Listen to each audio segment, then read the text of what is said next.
इसमें मेरे लिए क्या है? हम में से बहुत सारे लोग अपना टाइम रिग्रेट फिल्ड पास्ट में फंसकर या अनकंट्रोलेबल फ्यूचर के बारे में चिंता करके स्पेंड करते हैं। फिर भी हम इस होप को अपने अंदर रखते हैं कि हम किसी तरह से अपनी लाइफ को इंप्रूव कर सकते हैं, ज्यादा खुश हो सकते हैं, ज्यादा नॉलेज अचीव कर सकते हैं।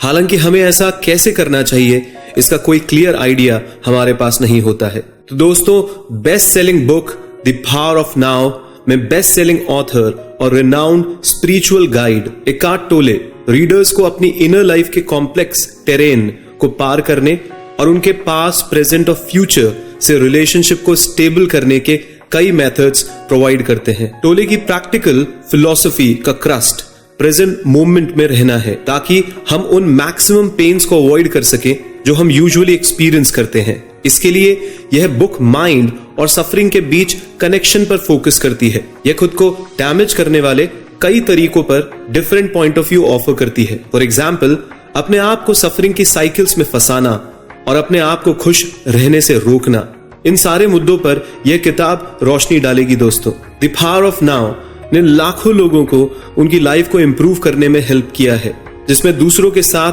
अपने रिलेशनशिप को मेंटेन करने और मोस्ट इंपॉर्टेंटली सेल्फ एस्टीम को बढ़ाने और पूरी तरह से अपनी लाइफ के साथ एंगेज रहना भी सिखाया गया है।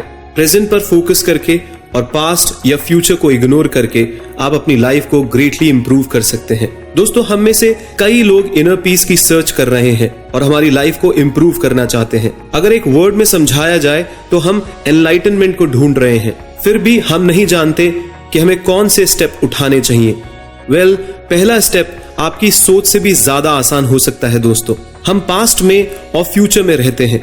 एक पल हम रिग्रेटिंग यानी अफसोस कर रहे होते हैं, वहीं अगले पल हम प्लान बना रहे होते हैं या चिंता कर रहे होते हैं। इस बीच हम एक ऐसे मोमेंट को नेग्लेक्ट करते हैं जो हमारे लिए पूरी तरीके से अवेलेबल है। वो है प्रेजेंट मोमेंट, यानी अभी इसी वक्त। केवल प्रेजेंट इंपॉर्टेंट है, क्योंकि पास्ट या फ्यूचर में कुछ भी नहीं होता है। दोस्तों, चीजें प्रेजेंट मोमेंट की एक कंटिन्यूस स्ट्रीम में होती है। जब भी आपको कुछ फील होता है, प्रेजेंट में उस फीलिंग का एक्सपीरियंस होता है, क्योंकि आपके सेंसेस आपको केवल इसी स्पेसिफिक मोमेंट के बारे में इंफॉर्मेशन दे सकते हैं। इसलिए जब हम कहते हैं कि पास्ट में कुछ हुआ है, यह बिल्कुल सच नहीं है। यह एक्चुअली में एक प्रेजेंट मोमेंट में हुआ है। दोस्तों, जिसे हम पास्ट कहते हैं वह रियलिटी में प्रेजेंट मोमेंट्स का एक कलेक्शन है जो पास्ट में हुआ है। इसी तरीके से फ्यूचर भी उन प्रेजेंट मोमेंट से बना हुआ है जो अभी तक आए नहीं है। जैसे कि इससे पता चलता है फ्यूचर के बारे में चिंता करने या पास्ट में रहने का कोई फायदा नहीं है, लेकिन इन द नाउ में रहने के कई फायदे हैं। अगर आप इसे अचीव कर पाते हैं तो आप कोई बड़ी प्रॉब्लम एक्सपीरियंस नहीं करते हैं। सिर्फ कुछ छोटी प्रॉब्लम्स आती हैं, वो भी आने के साथ ही सॉल्व हो जाती हैं।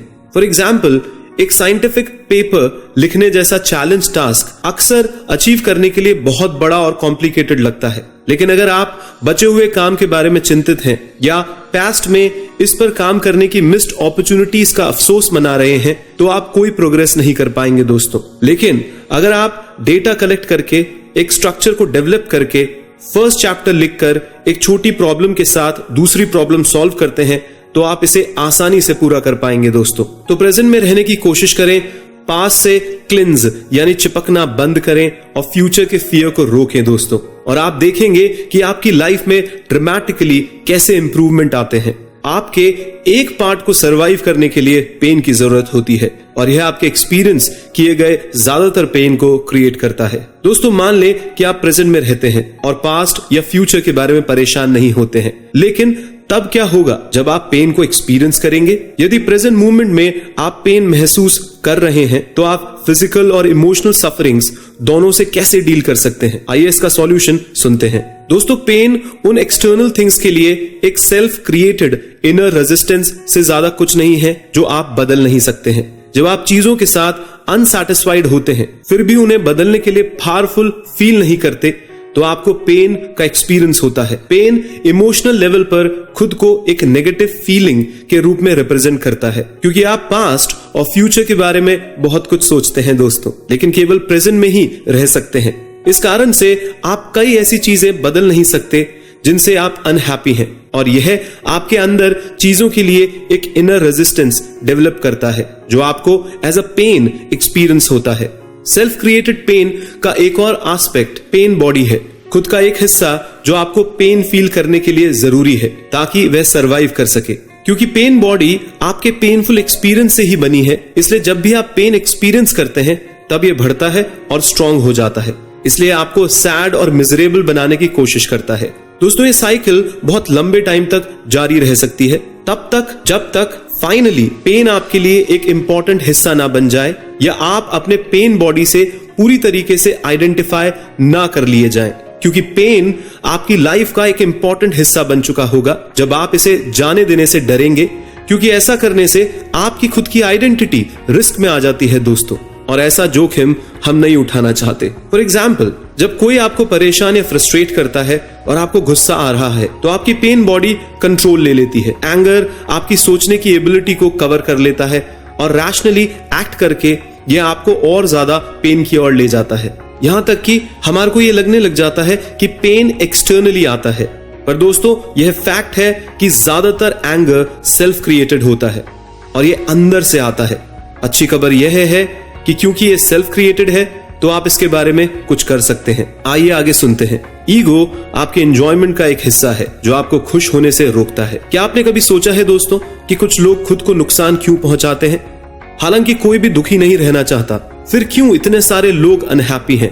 इसकी वजह ईगो है दोस्तों, आपके माइंड का एक हिस्सा जो बिना आपके नोटिस किए आपके थॉट्स और बिहेवियर को कंट्रोल करता है। क्योंकि ये इजीली ऑब्जर्व नहीं किया जा सकता, ज्यादातर लोगों को यह पता नहीं होता कि ईगो उनकी लाइफ को किस तरीके से कंट्रोल करता है। फॉर एग्जाम्पल, यदि आप किसी डिस्प्यूट के बाद सिचुएशन का रियल एनालिसिस करते हैं तो आप नोटिस करते हैं और तो और कई बार रिग्रेट भी करते हैं कि आपने उस सिचुएशन में ओवर रिएक्ट क्यों किया था। फिर भी इस डिस्प्यूट के अधिकतर समय आपको अपनी सोच और व्यवहार का किसी फैक्टर से प्रभावित या कंट्रोल्ड होने के बारे में कुछ पता नहीं होता। ईगो आखिर ऐसा क्यों करता है?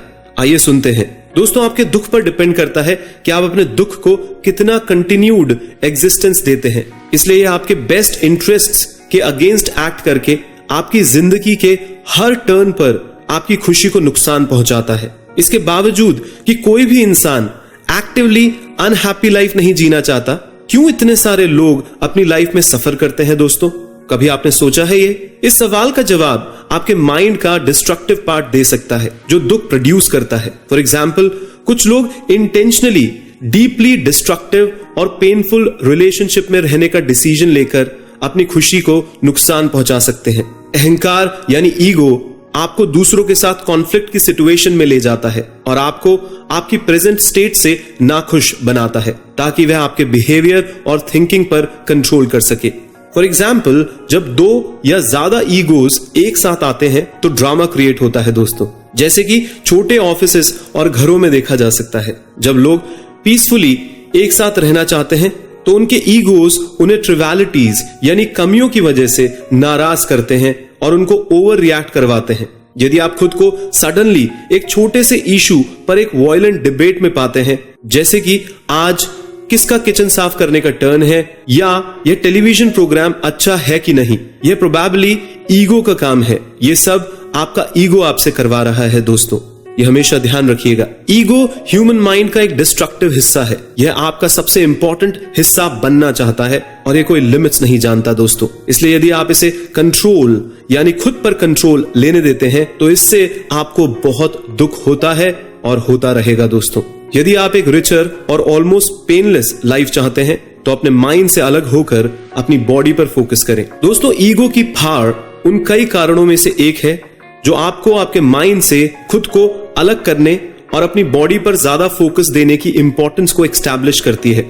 दरअसल ग्रेट टीचर्स ने माइंड के बजाय बॉडी पर फोकस करने के इंपॉर्टेंस के बारे में बात की है। पर ऐसा क्यों है? क्योंकि दोस्तों, माइंड ही है जो आपके पेन के लिए सबसे ज्यादा रिस्पॉन्सिबल है। मैं फिर से इसको रिपीट करता हूं दोस्तों, माइंड ही है जो आपके पेन के लिए सबसे ज्यादा रिस्पॉन्सिबल है। माइंड लगातार पास्ट की मेमोरीज या फ्यूचर की प्लानिंग बनाकर आपकी पूरी लाइफ को रिग्रेटफुल मेमोरीज और चिंतित करने वाले फ्यूचर सिनेरियो से भर देता है। ऐसा करके यह आपको प्रेजेंट में रहने से रोकता है दोस्तों। इसका नतीजा यह होता है कि क्योंकि आप अपने पास्ट या फ्यूचर को बदल नहीं सकते हैं, तो आप उन चीजों के बारे में लगातार चिंतित रहते हैं जिन्हें आप पॉसिबली चेंज नहीं कर सकते हैं। और यही मेन फैक्टर है जो पेन को लीड करता है। जाहिर है हमें माइंड की फाड़ को कम करने और उसे कंट्रोल करने के कुछ रास्ते तो सर्च करने ही होंगे, पर हम ऐसा कैसे कर सकते हैं? माइंड से हटकर दोस्तों। हाँ, अपनी बॉडी पर फोकस शिफ्ट करके। आपकी बॉडी जानती है कि आपके लिए क्या बेस्ट है। अपनी बॉडी को सुनकर आप इसकी एक क्लियर इमेज बना सकते हैं कि आपकी लाइफ में क्या इंपॉर्टेंट है। जीसस ने बॉडी की इंपॉर्टेंस के बारे में अक्सर बात की थी और इसे कई प्रोवर्ब्स और एल्गोरीज वे में भी यूज किया है। फॉर एग्जाम्पल, आपकी बॉडी एक टेम्पल है। जीसस के रिसरेक्शन यानी पुनरुत्थान और उनके स्वर्ग में जाने की स्टोरीज हमेशा इस बात पर जोर देती है कि जीसस की बॉडी कब्र से गायब हो गई थी और वह अपनी बॉडी के साथ स्वर्ग चले गए थे, ना कि सिर्फ अपने माइंड या सोल के साथ। माइंड पर कॉन्सेंट्रेट करते हुए और बॉडी को इग्नोर करते हुए कभी किसी ने एनलाइटनमेंट नहीं पाया है दोस्तों। गौतम बुद्ध की बात ले लीजिए। बुद्धा का 6 साल की एब्स्टिनेंस इंक्लूडिंग फास्टिंग में एक विविड एग्जाम्पल देखा जा सकता है, जिसमें उन्होंने अपनी बॉडी को खुद से अलग कर लिया था। रिजल्ट, वह एक्चुअली में अपनी बॉडी से अलग फील करते थे, लेकिन पीस या एनलाइटनमेंट में नहीं दोस्तों। उन्हें इन प्रैक्टिसेस को छोड़ने पर और एक बार अपनी बॉडी के साथ फील करने पर ही ज्ञान प्राप्त हुआ था। अगर आपको पता हो तो बिना जजमेंट अपने माइंड को ऑब्जर्व करना बेस्ट वे है अपने माइंड से अलग होने के लिए, और इस तरह पेन से खुद को फ्री करने के लिए ये बेस्ट ऑप्शन है दोस्तों। जब आपको पता चलता है कि आपका माइंड आपको पेन महसूस करा रहा है जिसकी वजह से आप प्रेजेंट में नहीं रह पा रहे हैं, तो आपको इसे खुद से अलग करना होगा। पर प्रश्न उठता है कैसे? आइए सुनते हैं दोस्तों। अपने माइंड से खुद को अलग करने के लिए आपको इसके बारे में और इसका आपके ऊपर जो प्रभाव है उसके बारे में भी पूरी तरीके से कॉन्शियस होना जरूरी है। अदरवाइज आप उन अनगिनत छोटे और सटल तरीकों को कभी भी नहीं समझ पाएंगे जो आपकी थिंकिंग और बिहेवियर को इन्फ्लुएंस करते हैं और इसलिए आपकी खुशी को भी प्रभावित करते हैं। फॉर एग्जाम्पल, यदि आप अपने माइंड को ऑब्जर्व करना चाहते हैं तो अपने आप से पूछें कि मेरा नेक्स्ट थॉट क्या होगा। यदि आप इस क्वेश्चन पर फुल फोकस करते हैं तो आप देखेंगे कि नेक्स्ट क्लियर थॉट आने से पहले कुछ समय लगता है दोस्तों। और इस ऑब्जर्वेशन के थ्रू दोस्तों आप अपने थिंकिंग के फ्लो में एक गैप क्रिएट कर सकते हैं जिससे आपको बेहद फायदा होगा। यदि आप ऐसा अक्सर करते हैं तो आप नोटिस करेंगे कि नॉर्मली माइंड के कंटिन्यूस फ्लो से आप खुद को कितना ऑक्यूपाइड कर लेते हैं और आपको अपने माइंड को इंटरप्ट और सेपरेट करने के लिए प्राइमरी टूल मिल जाता है बार बार ये प्रश्न करते रहना कि भाई मेरा नेक्स्ट थॉट क्या होगा। दोस्तों, आपके लिए सेकंड मेथड अपने माइंड को ऑब्जर्व करना है, वो भी बिना जज किए। जज करना अपने आप में माइंड का एक एक्ट है, इसलिए यदि आप कुछ जज करते हैं तो आप फिर से अपने माइंड को यूज कर रहे हैं। फॉर एग्जाम्पल, यदि आपके काम के बीच में आपको रनिंग करने का फील होता है तो बस अपने शरीर के सिग्नल को फॉलो करें। आपका शरीर जानता है दोस्तों कि उसके लिए क्या अच्छा है, इसलिए बाहर जाएं और रन करें। उसके बाद उन छोटी आवाजों को सुने जो आपके माइंड में घूम रही है। अभी आपको काम करना चाहिए और टाइम वेस्ट नहीं करना चाहिए। हाँ दोस्तों, लेकिन उस आवाज को अच्छे या बुरे के रूप में ना देखें और एडवाइस को फॉलो करने की कोई कोशिश भी ना करें। बस उस पर स्माइल करें और एक्सेप्ट करें कि भाई ये थॉट्स भी एग्जिस्ट करते हैं और ऐसा माइंड ट्रिक्स प्ले करता है। ऐसा करने से आप अपने माइंड को नोटिस करके भी इसको फॉलो नहीं करना सीख लेंगे। परमानेंट अलर्टनेस की स्टेट में रहने की कोशिश करें। हाँ दोस्तों, बेहद आवश्यक। जब आप खुद को अपने माइंड से अलग करने में बेटर हो जाते हैं तो आप एक और टेक्निक को अपनाने की कोशिश कर सकते हैं और वह है एक्टिव वेटिंग। आइए सुनते हैं एक्टिव वेटिंग क्या है। दोस्तों, यह एक स्पेशल टाइप की वेटिंग स्टेट है जिसमें आप जानते हैं कि किसी भी समय कुछ इंपॉर्टेंट या सीरियस हो सकता है। ऐसे स्टेट में आपका सारा अटेंशन नाव पर फोकस्ड होता है। जब आप एक्टिव वेटिंग की स्टेट में आते हैं तो डे ड्रीमिंग, प्लानिंग या याद रखने के लिए कोई टाइम नहीं होता है जो यूजुअली हमें प्रेजेंट से डिस्ट्रैक्ट करता है। फॉर एग्जाम्पल, एग्जाम देते टाइम आपको रिजल्ट के बारे में चिंता करने में टाइम वेस्ट नहीं करना चाहिए दोस्तों, बल्कि पूरी तरीके से प्रेजेंट में रहकर जो काम आपके सामने है उसे बहुत क्लोज अटेंशन के साथ करना चाहिए। एक्टिव वेटिंग की स्टेट में एंटर करने से एग्जाम के कुछ ही टाइम पहले या इसके दौरान भी आपको यह अचीव करने में हेल्प मिल सकती है। इस स्टेट में आप अपने बॉडी पर ध्यान देते हैं क्योंकि इसको कुछ भी होने के लिए तैयार होना है। जैसे कि हमने पहले भी देखा है, प्रेजेंट में रहने के लिए बॉडी पर फोकस करना बहुत क्रूशियल फैक्टर है दोस्तों।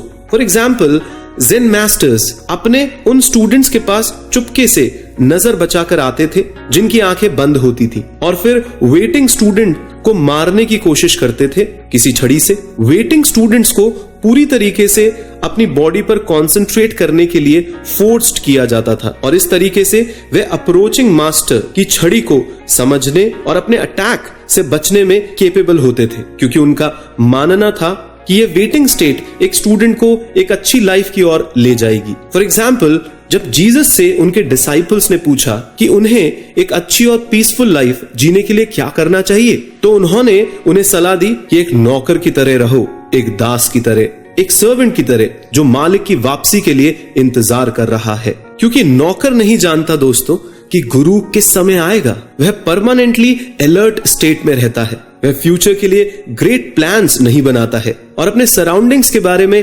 कॉन्स्टेंटली अवेयर रहता है ताकि यह श्योर हो सके कि वह मास्टर को मिस नहीं करेगा जब भी मास्टर प्रकट होगा। प्रेजेंट में रहना आपके पार्टनर के लिए हार्ड हो सकता है, लेकिन यह आपके रिलेशनशिप को भी इंप्रूव कर सकता है।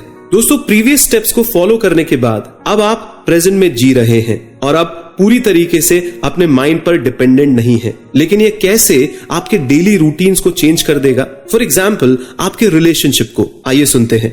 एक नॉर्मल पर्सन के लिए अपनी लाइफ किसी ऐसे इंसान के साथ शेयर करना एक्सट्रीमली डिफिकल्ट है दोस्तों, जो प्रेजेंट में पूरी तरीके से रहता है। प्रेजेंट में नहीं रहने वाले पर्सन का ईगो प्रॉब्लम्स को फीड करेगा, ये तो आप भी समझते हैं। जबकि जो पर्सन प्रेजेंट में रहता है उसकी कामनेस और पीस को खतरे के रूप में एक्सपीरियंस किया जा सकता है उन लोगों द्वारा जो ईगो स्टेट में रहते हैं। नॉन प्रेजेंट अवस्था में जो लिविंग पर्सन रह रहे हैं उनका ईगो प्रॉब्लम को क्रिएट करता है और सिचुएशन पर रिएक्ट करता है। फॉर एग्जाम्पल, दूसरों की इंसल्ट करके, पीस को डिस्टर्ब करने के लिए एक इशू पर बहस करके या पास्ट इंसिडेंट्स का लगातार रेफर करते हुए उन्हें प्रेजेंट से बाहर निकालने के लिए उकसाना, ये ज्यादातर जो नॉन प्रेजेंट में रहते हैं लोग वो करते रहते हैं। तो इस स्टेट में क्या करना चाहिए? यहाँ एक एनालॉजी के साथ बेस्ट आंसर दिया गया है दोस्तों, आइए सुनते हैं। जैसे कि अंधेरा प्रकाश के पास नहीं रह सकता, वैसे ही ईगो से कंट्रोल्ड एक पर्सन के लिए बहुत लंबे समय तक के लिए एक प्रेजेंट में रहने वाले पर्सन जो अवेयर रहता है और जो बॉडी पे ज्यादा ध्यान देता है, माइंड पे नहीं देता है, के साथ जीना थोड़ा डिफिकल्ट ही हो जाता है। जैसे अंधेरे का रोशनी के साथ जीना तो नामुमकिन सा ही होता है दोस्तों। स्ट्रॉन्ग ऑपोजिट्स क्लोज प्रॉक्सिमिटी में एग्जिस्ट नहीं हो सकते। यदि आप अंधेरे में एक जलती हुई मोमबत्ती रखते हैं तो अंधेरा स्वयं ही गायब हो जाता है। तो अगर आप आग में पानी डालते हैं तो आग तो बुझ ही जाएगी ना दोस्तों। लेकिन आपको यह भी समझना है कि अगर आप इसे सही तरीके से करते हैं तो प्रेजेंट में रहना आपके रिलेशनशिप को भी काफी इंप्रूव कर सकता है। आप अपने पार्टनर को बदलने, क्रिटिसाइज करने या चेंज की कोशिश करने में सफल होंगे और उसे एक इंडिपेंडेंट पर्सन के रूप में देखेंगे दोस्तों। तो यदि आप प्रेजेंट में रहते हैं तो आपके साथ रहना आपके पार्टनर के लिए बहुत डिफिकल्ट तो हो सकता है, पर यह आपके रिलेशनशिप के लिए एक नया टेस्ट भी बन सकता है दोस्तों। हालांकि लॉन्ग रन में यह आपके पार्टनर और आपके रिलेशनशिप के लिए पॉजिटिव चेंज की एक ग्रेट अपॉर्चुनिटी ऑफर भी कर सकता है, क्योंकि आप भी तो अपने पार्टनर को बदल सकते हैं और जो पार्टनर प्रेजेंट में नहीं रह रहा है उसको प्रेजेंट में रहने के लिए इंस्पायर कर सकते हैं अपने बदले हुए पॉजिटिव बिहेवियर के थ्रू। सभी पेन अवॉइडेबल नहीं है। प्रेजेंट में सरेंडर करने का मतलब यह नहीं है कि सैड या हर्टफुल फीलिंग को इग्नोर किया जाए। दोस्तों, बेहद इंपॉर्टेंट पॉइंट समझा रहा हूं, ध्यान से सुनिएगा। भले ही यदि आप प्रेजेंट में पूरी तरीके से रहते हैं, सैडनेस और पेन की कुछ फीलिंग्स अनअवॉइडेबल है दोस्तों, लेकिन आपको उनके साथ क्या करना चाहिए? क्या बस उन्हें सरप्रेस कर देना चाहिए या प्रिटेंड करते रहना चाहिए कि सब कुछ ठीक चल रहा है, सब कुछ ठीक चल रहा है? जैसे हम बोलते हैं all is well, all is well, all is well. दोस्तों, ये एक बहुत अच्छा आइडिया नहीं है। आइए इसके सॉल्यूशन को डिटेल में समझते हैं। हालांकि दोस्तों, यह सच है कि बहुत सारे पेन सेल्फ क्रिएटेड होते हैं, पर इसका मतलब यह नहीं है कि हमने ही इसे बनाया है। अनअवॉइडेबल पेन का एक अच्छा एग्जाम्पल है वो लोग जो अपने डिस्ट्रक्टिव माइंड से हमें परेशान करते हैं। इसका एक और एग्जाम्पल हम किसी लव्ड वन की डेथ से ले सकते हैं, क्योंकि आप ज्ञान या एनलाइटनमेंट को अपने सभी नोन लोगों को नहीं दे सकते हैं, तो वो लोग अपने डिस्ट्रक्टिव माइंड से आपको परेशान करते रहेंगे, और ऐसे ही आप सर्टेनली डेथ को भी नहीं रोक सकते। तो इस तरीके के पेन क्लियरली अनअवॉइडेबल पेन कहलाते हैं दोस्तों। तो हम क्या कर सकते हैं इन सिचुएशन में, आइए सुनते हैं। दोस्तों, जब आप कुछ दर्दनाक एक्सपीरियंस करते हैं और वो आपके रियल पेन का कारण बनता है, तो आप उसे वो जैसा है उसे वैसे स्वीकार करिए, यानी कि एक्सेप्ट करिए। फॉर एग्जाम्पल, यदि आपके किसी क्लोज पर्सन की डेथ हो जाती है तो आप सर्टेनली उदास फील करेंगे, लेकिन अगर आप इसे किसी ऐसे चीज के रूप में एक्सेप्ट करते हैं जिसे बदला नहीं जा सकता, तो आप नीडलेस सफरिंग से बच पाएंगे। सैड रहना एक नेचुरल फीलिंग है दोस्तों, आपको इसके लिए गिल्ट या अशेम्ड होने की जरूरत नहीं है। चीजें जैसी हैं वैसी हैं। इसका मतलब यह एक्सेप्ट करना है कि आप कॉन्स्टेंटली यह सोचकर अपना टाइम वेस्ट नहीं करते कि चीजें या सिचुएशंस डिफरेंट होती। ध्यान रखिएगा, मैं वापस दोहराऊंगा। इसका मतलब यह एक्सेप्ट करना है कि आप कॉन्स्टेंटली यह सोचकर अपना टाइम वेस्ट नहीं करते कि चीजें या सिचुएशन डिफरेंट होती। काश वो ऐसा नहीं होता, काश उसकी डेथ नहीं होती, ऐसा सोच सोचकर आप अपना टाइम वेस्ट नहीं करते हैं। तो दोस्तों, प्रेजेंट में होने से आप अपनी लाइफ में अधिकतर पेन से बच सकते हैं, लेकिन सारे पेन से नहीं। इनके अलावा प्रेजेंट में रहने का मतलब पेन को इग्नोर करना या सप्रेस करना नहीं है। इसके बजाय यह आपको लाइफ के ऐसे डिफिकल्ट और पेनफुल फैक्ट्स को एक्सेप्ट करने के लिए इनर स्ट्रेंथ प्रोवाइड करता है। प्रेजेंट को सरेंडर करने का मतलब यह नहीं है कि आप एक पैसिव लाइफ जीना चालू कर दें। इनर पीस होना अच्छा है दोस्तों, लेकिन जब आपकी आउटर लाइफ की सिचुएशन खराब हो तो इनर पीस की बहुत ज्यादा वैल्यू नहीं होती। क्या प्रेजेंट को एक्सेप्ट करने से आप ऑटोमेटिकली पैसिव लाइफ जीने लग जाते हैं? ज्यादातर लोग ऐसा सोचते हैं, जिसमें आप माइंडफुल नहीं रहते या किसी भी चीज को बदलना नहीं चाहते जो आपको परेशान कर रही है। पर दोस्तों, ऐसा बिल्कुल भी जरूरी नहीं है। प्रेजेंट में रहना फीलिंग और इनसाइट का एक इनर प्रोसेस है, और इसके लिए आपको एक पैसिव एक्सटर्नल बिहेवियर डेवलप करने की जरूरत नहीं है दोस्तों। फॉर एग्जाम्पल, यदि आप कीचड़ में फंस गए हैं तो आप केवल अपने आप को यह नहीं बताते रहेंगे कि आप हमेशा कीचड़ में फंसे रहना चाहते हैं। इसकी बजाय आप बिना डरे कोशिश करते हैं खुद को इससे फ्री करने के लिए। प्रेजेंट में रहना आपको नए रिसोर्सेस और प्रॉब्लम्स को सॉल्व करने के लिए तरीके भी प्रोवाइड कर सकता है दोस्तों। यह सर्टेनली सच है कि नाव में रहने से आप नए तरीके की स्ट्रेंथ और डिटर्मिनेशन ला सकते हैं, क्योंकि आप अपने इनर रिसोर्सेस को प्रॉब्लम क्रिएट करने में वेस्ट नहीं कर रहे हैं। इनफैक्ट प्रेजेंट में रहने से आप एक्चुअली में किसी चीज को प्रॉब्लम की तरह नहीं देखते हैं, बल्कि इंडिविजुअल मैनेजेबल सिचुएशन की तरह देखते हैं, जिन्हें आप एक एक करके सॉल्व कर सकते हैं। यह आपको अधिक इफेक्टिव बनाता है दोस्तों, प्रेजेंट में रहने और प्रेजेंट को एक्सेप्ट करने का मतलब यह नहीं है कि आप एक पैसिव लाइफ के लिए कमिटेड हैं, या आप इसे बेटर करने के लिए बदलने की कोशिश नहीं करेंगे, बल्कि प्रेजेंट पर फोकस करके और पास्ट और फ्यूचर को उनकी जगह पर रखते हुए आप ये क्लियरली देख पाते हैं कि किसी भी मोमेंट में एक्चुअली क्या गलत हो रहा है, और आपके पास उन चीजों को बेहतर रूप से बदलने के लिए स्ट्रेंथ भी है कि नहीं। तो कितना क्लियर हो जाता है दिमाग जब हम प्रेजेंट में रहते हैं और अपना ध्यान अपनी बॉडी पे लगाते हैं, किसी को जज नहीं करते और चीजों को एक्सेप्ट करके चलते हैं। तो दोस्तों, फाइनल समरी में मैं आपको इस बुक का की मैसेज देना चाहूंगा। दोस्तों, इस बुक को पढ़कर आप जान गए होंगे कि मैं अपना जीवन कैसे बेहतर बना सकता हूं। पास्ट या फ्यूचर पर फोकस नहीं करें दोस्तों, प्रेजेंट में रहें और अपने आप को ओवर थिंकिंग माइंड से अलग करने की कोशिश करें। इस मेथड को फॉलो करने के बाद आपके दुख कम हो जाएंगे दोस्तों, और आपकी लाइफ निश्चित ही इंप्रूव होगी। दोस्तों, ये किताब थोड़ी डीप है। हाँ, ये थोड़ी डीप किताब है, इसको बार बार सुनिएगा। बहुत ही जबरदस्त किताब है दोस्तों। पर आप जितनी बार इस समरी को सुनेंगे उतनी बार आपको क्लैरिटी आएगी कि जिंदगी को कैसे जिया जा सकता है। एकार्ट टोले मॉडर्न मेडिटेशन के हीरो माने जाते हैं दोस्तों, फादर माने जाते हैं। ओपरा विनफ्री के गुरु भी माने जाते हैं मेडिटेशन के एकार्ट टोले। इस बुक ने क्रांति ला दी है दोस्तों, लोगों का दुनिया को देखने का नजरिया ही बदल दिया है। इस बुक को लाइटली मत लीजिएगा, इसको जस्ट अनदर बुक मत समझिएगा, इसको अपनी लाइफ फिलॉसफी के अंदर डालिएगा दोस्तों। मेरी तो सिर्फ और सिर्फ यही शुभकामना है कि आप चैंपियन बने और अपनी लाइफ में बहुत तरक्की करें। बहुत बहुत धन्यवाद। तमाम हमारे व्यूअर्स से कहना चाहूंगा कि उड़ान एनजीओ एक ऐसी संस्था है जिसका एक ही लक्ष्य है कि सॉफ्ट स्किल्स ट्रेनिंग यानी कि जिंदगी को कैसे बेहतर तरीके से जिए, ऐसे लाइफ मैनेजमेंट वीडियोस जन जन तक पहुंचाएं फ्री ऑफ कॉस्ट। तो दोस्तों, आप इस चैनल को सब्सक्राइब करें, उड़ान एनजीओ चैनल को, और बेल बटन पे क्लिक करें। जो भी वीडियो हम इस चैनल पे अपलोड करेंगे उसका इंटीमेशन आप तक पहुंच जाएगा।